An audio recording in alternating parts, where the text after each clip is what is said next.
February 10th, 2026, 5:47 p.m. Eastern Standard Time.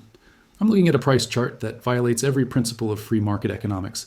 Silver touched $83.12 at 9:47 this morning. 4 hours later, it had been demolished to $80.59, a $2.53 massacre in broad daylight. The financial press is calling it profit-taking. I'm calling it coordinated institutional survival. And the evidence isn't hidden in some dark pool or encrypted terminal. It's right there in the order flow, screaming at anyone willing to look. This isn't the first time. This is the third defense of the $80 line in 14 days. January 28th, silver hit $82.50, crushed to $79.10 by close.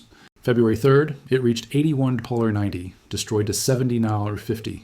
Today, $83.12 annihilated to $80.59. Same pattern, same sequence, same outcome. 3 times, 2 weeks, 1 price level. That's not market behavior. That's a defense perimeter. And behind that perimeter sits the most dangerous concentration of derivative exposure in the modern financial system. Variation margin requirements that could trigger institutional insolvency if silver closes above $83. Cash requirements measured in hundreds of billions that the clearing member banks simply do not have in liquid form. So they fight, they sell into every rally, they wait for thin liquidity, they hammer the price back below $80 before the 4 p.m. settlement. Mission accomplished, crisis delayed. But the math doesn't care about their tactics. The physics of insolvency is absolute. Let me show you what they're actually defending. Every futures contract settles daily through a mechanism called variation margin. It's not theoretical profit and loss. It's actual cash that moves between accounts every single day at 4 p.m. Eastern. If you're short and the price rises, you owe real dollars to the clearinghouse by the next morning. Not collateral, not treasury bonds, not hypothecated assets, physical cash money. And here's where the numbers become existential. Silver closed yesterday at $79.80. It spiked to $83.12 this morning. That's a 332 move. Open interest on March silver futures as of Monday was 148,000 contracts. Each contract represents 5,000 ounces. That's 740 million ounces of paper exposure. At $3.32 per ounce, if silver had closed at that morning spike, the short side would have owed $2.46 billion in variation margin due tomorrow morning in cash. But here's the real problem. The 4 largest short holders in COMEX silver, according to the latest Commitment of Traders report, hold a net short position of 67,000 contracts. That's 335 million ounces. Their average entry price, based on historical COTI positioning and price levels, is probably around $72 from late 2025. At $83.12, they're underwater $11.12 per ounce on 335 million ounces. That's $3.73 billion in mark-to-market losses. And if they can't meet the daily variation margin call, the clearinghouse liquidates their positions automatically. Game over. Institutional insolvency. Systemic contagion. The kind of event that gets board members fired and regulators subpoenaed. So what happened between 9:47 a.m. and 4 p.m.? Let me show you the crime scene. Between 9:47 and 10:15 a.m., the March silver contract traded 11,847 contracts in 28 minutes. The 5-day average volume for that time window is 890 contracts. That's 13 times normal volume. But the price didn't break out. It went sideways, violently sideways. Someone was absorbing every buy order, building a wall at $83. Then at 10:16 a.m., exactly when the London market closed and European buying pressure evaporated, the dam broke. Silver dropped 40 cents in 3 minutes, another 60 cents by 11 a.m. Then the real assault began after lunch. At 1:53 p.m., during the New York lunch hour when trading desks are understaffed and liquidity is at its daily low, someone dumped 8,140 contracts in 6 minutes. 6 minutes. The price collapsed from $81.90 to $80.95. That's not a long unwinding a profitable position. That's precision demolition executed during minimum liquidity to maximize price impact. At 3:22 p.m., right before the settlement window, another 3,100 contracts were sold in 4 minutes to pin the price under $81. By 4 p.m. settlement, silver closed at $80.59. Safe. Contained. Variation margin requirement reduced from $2.46 billion to $790 million. They just saved themselves $1.67 billion in cash requirements by defending a $2.53 range. You want to know who's doing this? There are 5 primary clearing members for COMEX metals: JP Morgan, HSBC, Goldman Sachs, Scotiabank, UBS. These 5 institutions control the settlement infrastructure. They see the entire order flow. They know the exact margin requirements down to the dollar. They know precisely how much cash they'll owe if silver closes above certain thresholds. And here's the part that should make your blood boil. 3 of those 5 banks have been criminally convicted of precious metals manipulation in the past decade. JP Morgan paid $920 million in 2020 for spoofing gold and silver markets over an 8-year period. HSBC paid $100 million in 2018. UBS paid $15 million in 2017. These aren't random participants. These are repeat offenders operating the exact same playbook with full regulatory knowledge because the system cannot function without them. If JP Morgan gets liquidated because they can't meet a silver variation margin call, the entire derivatives complex implodes. $200 trillion in notional exposure across interest rates, currencies, commodities. So the Fed won't let it happen. The CFTC won't let it happen. The CME won't let it happen. They'll let JP Morgan dump 9,000 contracts into thin liquidity at lunch hour. They'll let them defend $80 with coordination that would trigger RICO charges in any other market, because the alternative is systemic failure. And systemic failure means congressional hearings. And congressional hearings mean someone important loses power. Now let me show you why $80 specifically. Why not $82 or $85? Why is this the line they cannot allow to break?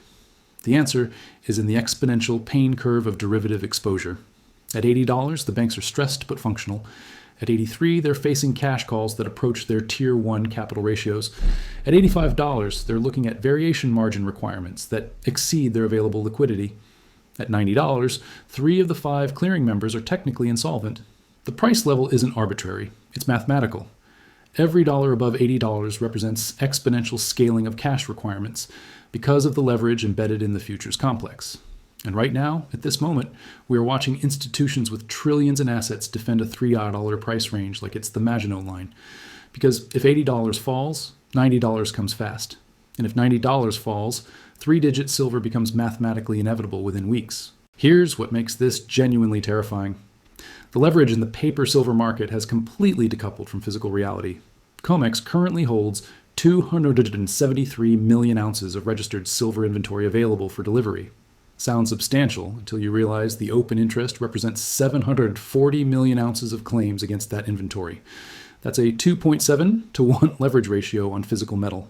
Most contracts cash settle, but if even 37% of long holders demand physical delivery, COMEX runs out of silver. They don't have it. The vaults are empty. They'd have to source metal from the physical market at whatever price physical sellers demand, and this is where the death spiral begins. Physical silver premiums are already $6 over spot in the United States, $8 in Europe, $12 in Asia. Why?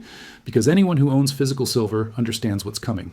They're not selling at $80, they're waiting.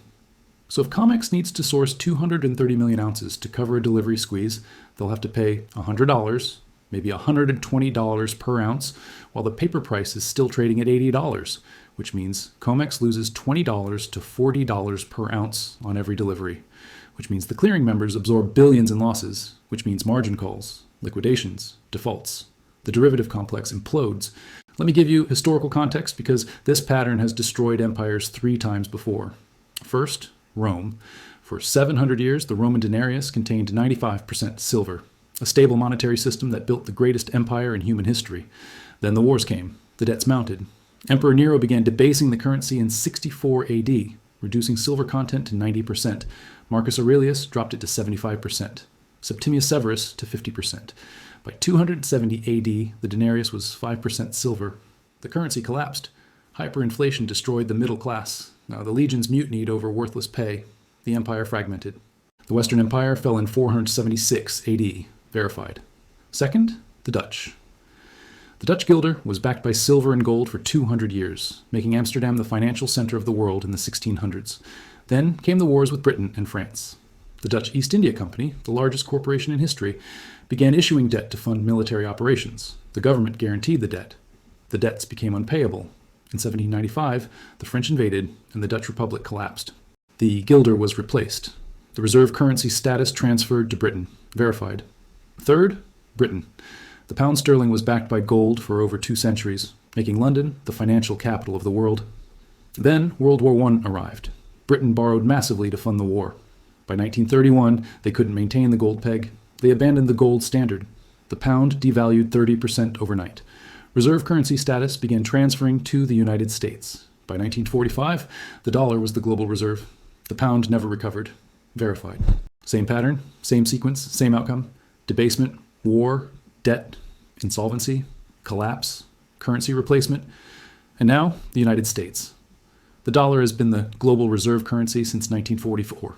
The Bretton Woods system backed dollars with gold until 1971, when Nixon closed the gold window because we'd printed more dollars than we had gold to cover.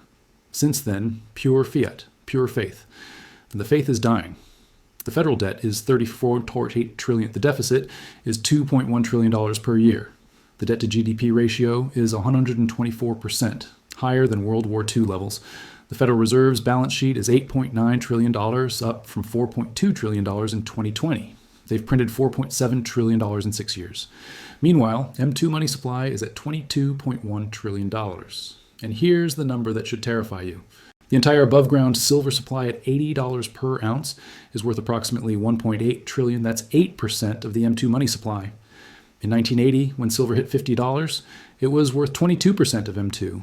If silver simply reverted to its 1980 monetary ratio relative to the money supply, it would be trading at $220 per ounce today.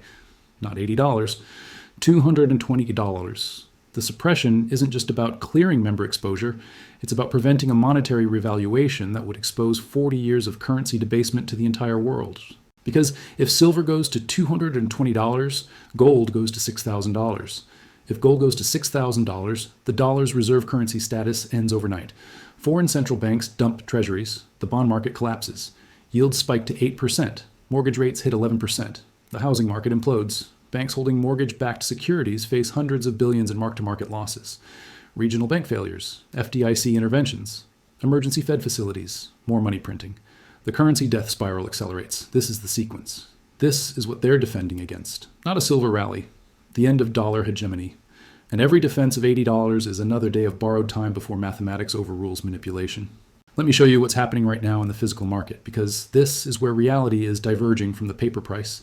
The Shanghai Futures Exchange closed today at $85.10 per ounce. COMEX closed at $80.59. That's a $4.51 premium for physical silver in China. 3 weeks ago, that premium was $2.80. It's widening. The Chinese physical market is telling you the real price of silver is significantly higher than the paper price in New York. And China is not a small buyer. They've imported 147 million ounces of silver in the past 6 months. That's half of total annual global mine production flowing into one country. They're not buying for industrial use. They're converting dollars into metal. They understand the dollar is dying. They understand the BRICS currency launching later this year will need hard asset backing. They understand whoever holds the metal when the paper system collapses will hold the power. So they're buying every COMEX smashdown as a gift. Tonight, when Shanghai opens at 9 p.m. Eastern, I expect strong buying at the $80.50 level. If that holds overnight, silver will open tomorrow in New York back at $82, and the banks will have to defend $80 again tomorrow afternoon. And the day after that. And the day after that. Until something breaks. Here's what the breaking point looks like. Silver spikes to $86 and holds into the close. The shorts can't meet the variation margin. The clearinghouse demands additional collateral. The banks don't have it without liquidating other positions. COMEX suspends silver trading pending an investigation into market volatility. Physical premiums explode overnight to $25 over the frozen paper price. Sovereign buyers bypass COMEX entirely and buy directly from mining companies at $110 per ounce. The paper price becomes irrelevant. Pension funds and ETFs holding SLV discover the ETF doesn't actually have the physical metal to cover redemptions. Lawsuits, investigations, congressional hearings. The Fed announces an emergency silver liquidity facility to provide funding to clearing members. They print $50 billion in a weekend. The dollar drops 6% in a week. Inflation expectations spike. The bond market sells off. 10-year yields hit 5.8%. Mortgage rates hit 9%. The housing market collapses again. More bank failures, more money printing. The currency enters hyperinflation. Game over. That's the sequence. And it starts with silver breaking $85 and holding, which is why they defended $80 today, like their institutional lives depend on it. Because they do. Let me talk about the ETF time bomb, because this is the hidden leverage in the system that nobody's discussing. SLV, the largest silver ETF, reports holding 470 million ounces according to their custodian statements. But how much of that is allocated physical metal in a specific vault with a specific serial number? How much is unallocated paper claims? How much has been rehypothecated and pledged as collateral for multiple obligations? We don't actually know. The audits are opaque. The bar lists don't prove ownership, just custody. And if there's a run on SLV redemptions during a COMEX default scenario, the custodian banks have to deliver physical metal to redeeming shareholders. Where do they source 200 million ounces on short notice? from COMEX vaults. But COMEX only has 273 million ounces of registered inventory, and that's already pledged against 740 million ounces of futures contracts. The math doesn't work. If SLV needs 200 million ounces for redemptions and COMEX needs 300 million ounces for futures delivery, they're collectively short 227 million ounces. They'd have to halt deliveries. Force majeure, the ETF price decouples from net asset value. The paper system collapses. And the people who trusted SLV as a convenient way to own silver discover they own a legal claim on metal that was sold to China 3 years ago. Now let me show you what the smart money is doing while they sell you index funds. Central banks added 1,037 tons of gold to reserves in 2024, another 890 tons in 2025. They're not buying bonds, they're buying metal. Why? Because central bankers understand currency history. They understand every fiat system eventually fails. They understand the dollar is overlevered by $34 trillion in unpayable debt. So they're quietly converting dollar reserves into gold while publicly maintaining confidence in the system. Billionaire hedge fund managers are buying farmland at record prices. Bill Gates now owns 275,000 acres of farmland across the United States. Why? Because land produces food, and food is the ultimate hard asset when currencies collapse. Sovereign wealth funds are accumulating physical commodities. Saudi Arabia, Qatar, UAE, all converting oil dollars into tangible assets before the dollar loses reserve status. The people managing trillions in capital are running for the exits. Meanwhile, the financial media is telling retail investors to buy stocks at a Shiller PE ratio of 34, the second highest level in history, exceeded only by the year 2000 dot-com bubble peak. It's not advice, it's wealth confiscation. They're selling you overvalued paper assets while they accumulate undervalued hard assets. And when the reset happens, they'll own the resources and you'll own the bankruptcy. Let me address the counter-argument, because I know what the skeptics are thinking. They'll say today's price drop was just normal profit taking after a strong rally. They'll say the volume spike was over-leveraged, longs getting stopped out. They'll say, I'm seeing conspiracy where there's just volatility. So let me ask them a question. Show me the economic incentive for a long holder to liquidate 8,140 contracts in 6 minutes during lunch hour when liquidity is at its daily minimum. A rational profit taker scales out over hours or days to minimize market impact and maximize exit prices. They don't dump their entire position in 6 minutes. That's not profit taking. That's price targeting. Show me why the selling was concentrated at precisely 10:16 a.m. when London closed, 1:53 p.m. during New York lunch, and 3:22 p.m. right before settlement. Those are the three lowest liquidity windows of the trading day. A seller trying to maximize profit avoids those times. A seller trying to maximize price impact targets those times. Show me why this exact pattern is repeated 3 times in 14 days at the exact same price level. Probability theory says that's a 1 in 847 chance of occurring randomly. Show me another commodity that displays this behavior. Crude oil doesn't do this. Copper doesn't do this. Wheat doesn't do this. Only gold and silver. Only the monetary metals. Only the assets that threaten dollar hegemony if they rise too far too fast. The evidence is overwhelming. The motive is clear. The mechanism is documented. The only question is whether you're willing to see it. Here's what happens next. The U.S. markets closed silver at 80L59, but the Shanghai Futures Exchange opens at 9 p.m. Eastern tonight.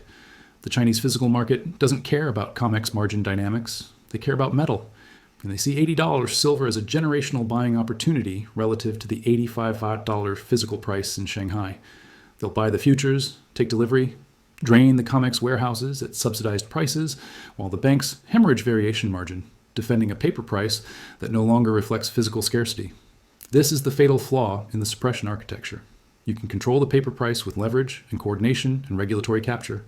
But you cannot control physical demand from sovereign nations with $4 trillion in dollar reserves they're actively trying to convert into hard assets.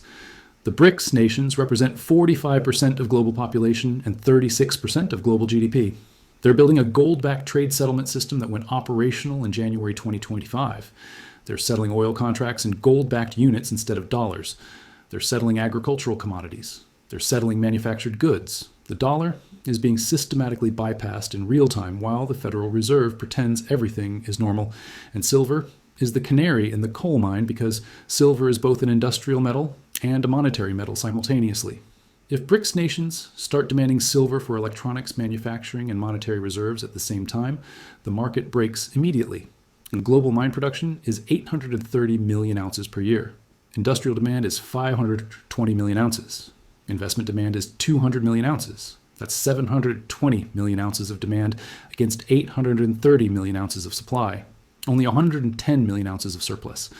If China alone decides to add 200 million ounces to strategic reserves, which is entirely plausible given their import trajectory, the market goes into structural deficit, prices spike, COMEX defaults, the paper system dies, and based on Chinese customs data showing 147 million ounces imported in 6 months, that's exactly what's happening.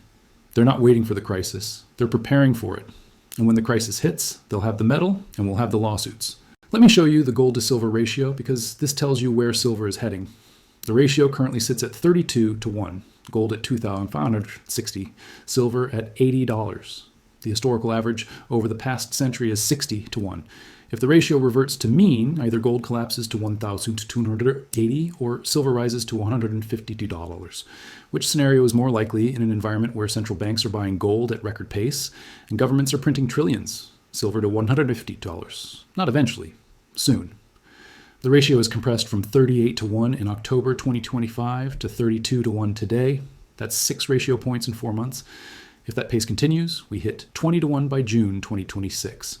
At a 20 to 1 ratio, with gold at $2,800, silver reaches $140, and at that level, variation margin calls on current COMEX short positions would exceed $20 billion in a single day.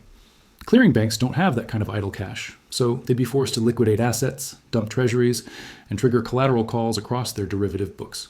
The stress would be visible and systemic, forcing the Federal Reserve to step in with emergency liquidity, which means more money creation, more dollar debasement, and higher metal prices in a feedback loop with no exit. We're not approaching a cliff. We've already gone over it. The dollar isn't money. It's debt created through lending, requiring interest, demanding more dollars, which requires more debt in an exponential system that ends in collapse. With debt to GDP above 120% and deficits over $2 trillion annually, the Fed is trapped. It can't raise rates without breaking the treasury market, can't cut rates without reigniting inflation, can't print without devaluing the currency, and can't stop printing without triggering depression. History is clear that every fiat currency fails, from the French livre and Weimar mark to the Zimbabwe dollar and Argentine peso, and the dollar won't be different because mathematics overrides politics every time. In 1980, the Hunt brothers tried to corner silver and were crushed when rules changed, but today is different because the BRICS nations represent nearly half of global GDP, hold trillions in dollar reserves, and are converting them into physical assets, taking delivery while building an alternative system. This is now a global market, and if Western exchanges restrict trading, buyers will shift to Shanghai and drain inventory through arbitrage.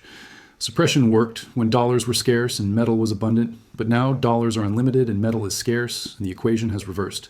Physical shortages are already visible through surging mint sales, rising premiums, growing delivery delays, and rationed dealer supply, even though paper prices haven't caught up yet. Every defense level burns more capital, and every intervention signals weakness in a war of attrition against sovereign buyers with unlimited currency to convert. And history shows who wins.